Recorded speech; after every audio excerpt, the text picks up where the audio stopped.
Baik, selamat pagi, siang, sore, malam kepada Ibu Lisa, dosen pengampu mata kuliah pengembangan game dan teknologi imersif. Perkenalkan, nama saya Gabriel Ria Aditya dari TRPL AB. Di sini saya akan menjelaskan terkait dengan tugas individu yang saya buat. Yang pertama adalah tentang penjelasan game mekanik dari game. Di sini saya memilih game Resident Evil 4 Remake yang merupakan game survival horror dengan membawa perspektif third person dengan mekanisme sebagai berikut, yaitu ada aiming dan shooting, yang pemain akan mengendalikan karakter kita bernama Leon dari perspektif third person dengan over the shoulder aiming. Jadi aiming menggunakan laser sight untuk presisi tembakan. Lalu yang kedua ada inventory management untuk mengatur segala item yang ada di dalam game. Lalu sekaligus juga resource management, di mana resource ini akan kita gunakan untuk membuat peluru, juga merakit senjata seperti bom dan lainnya. Lalu yang keempat ada combat dengan range weapon atau tembakan jarak jauh seperti pistol, shotgun, rifle, dan juga granat. Lalu ada melee attack yang berupa pisau, atau juga bisa dengan melakukan tendangan kepada musuh. Lalu yang kelima ada merchant system. Ya, di sini fungsinya seperti store gitu, begitu. Bisa melakukan jual beli item di sini, seperti senjata dan juga item-item yang lain, atau juga treasure. Treasure ini adalah harta karun yang tersebar di dalam game. Lalu yang keenam ada healing item. Di sini menggunakan herb dan juga first aid spray. Herb ini terbagi menjadi 3, ada green, red, dan juga yellow herb yang jika dikombin akan menambahkan nyawa dengan efek yang berbeda-beda. Lalu first aid spray ini seperti medkit atau medical kit yang dapat menyembuhkan nyawa player hingga 100% kembali berapapun sisa nyawa player. Lalu yang ketujuh ada puzzle. Jadi di sini game ini merupakan horror survival yang menerapkan puzzle. Jadi pemain harus menyelesaikan teka-teki untuk melanjutkan ke level selanjutnya atau membuka area baru. Lalu ada reaction based challenge, yaitu perfect parry. Jadi selama permainan karakter akan dibekali dengan pisau yang dapat digunakan untuk menangkis serangan dari musuh. Lalu yang ke-9 ada enemy AI dan behavior, yang di sini ada intelligent enemies. Jadi musuh di sini memiliki AI yang dapat mengepung player dan juga menghindari tembakan serta menggunakan senjata jarak jauh atau melempar, seperti melempar granat atau melempar molotov begitu. Lalu di sini juga ada berbagai variasi enemy. Di sini merupakan jenis zombie atau disebut dalam game ini Ganado dan juga Zealot serta beberapa boss fight. Lalu untuk narrative progression, pemain dapat mengikuti cerita yang intens dan banyak begitu melalui cutscene, dialog, dan juga observasi lingkungan. Dan yang terakhir ada boss fight, yang mana setiap boss memiliki pola serangan yang unik dan titik lemah, terutama titik lemah ini yang dapat dieksploitasi oleh player. Jadi ketika player mengenai titik lemah dari boss ini, dapat sekaligus dapat memberikan damage yang lebih banyak atau kritikal begitu. Lalu untuk diagram flow-nya kurang lebih seperti ini. Dari start game kita dapat melihat display cutscene, lalu dapat mengeksplor environment dan juga mendapatkan item atau resource. Lalu selanjutnya pemain dapat mengencounter atau menghadapi musuh yang bisa yes atau no. Jika no, maka akan melanjutkan eksplorasi karena beberapa musuh memang dapat di skip atau dilewati. Atau jika yes, ini termasuk dengan musuh yang memang wajib dibunuh seperti boss fight begitu. Ini akan masuk ke combat sequence. Lalu di sini ada kondisi apakah musuh berhasil dikalahkan. Jika tidak, player akan mati lalu akan mengulang dan game over. Jika mengulang akan kembali ke checkpoint.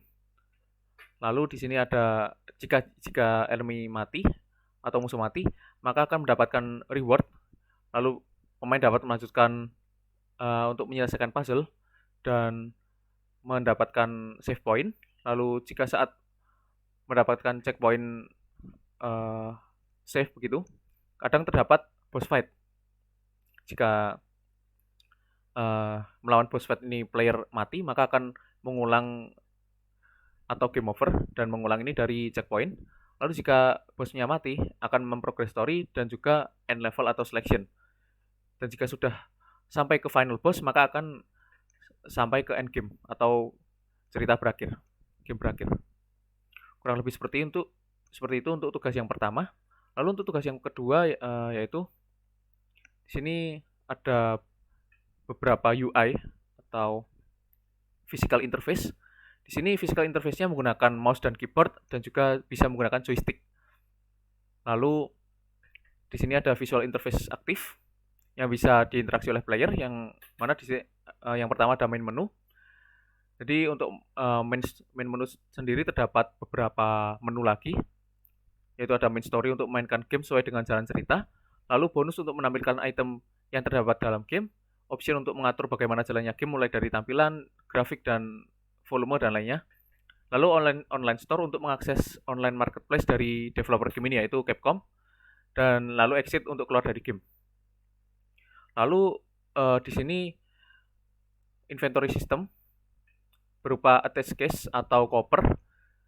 Jadi game ini memiliki inventory yang unik menggunakan bentuk koper seperti gambar di atas. Jadi fungsi inventory ini untuk menyimpan senjata dan item yang dapat kita temukan dalam game selama kita menjelajahi dunianya. Lalu uniknya inventory ini karena setiap item memiliki bentuk berbeda-beda, jadi kita sebagai player harus bisa melakukan manajemen inventory supaya semua item yang dibutuhkan dalam game ini dapat muat dan tidak kekurangan item selama menempatkan game. Lalu ada shop atau merchant. Di sini pada game ini terdapat karakter yang berfungsi sebagai merchant yang tugasnya adalah menjual item dan juga senjata yang ada dalam game.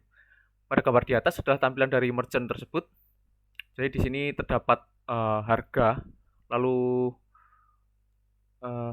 pilihan untuk menjual dari item-item tersebut, atau juga bisa membeli, bisa mengupgrade senjata, dan lain-lain. Lalu untuk visual interface pasifnya ada map, seperti gambar di atas, yang pemain hanya bisa melihat map tersebut tanpa bisa berinteraksi. Lalu ada HUD atau Head Unit Display.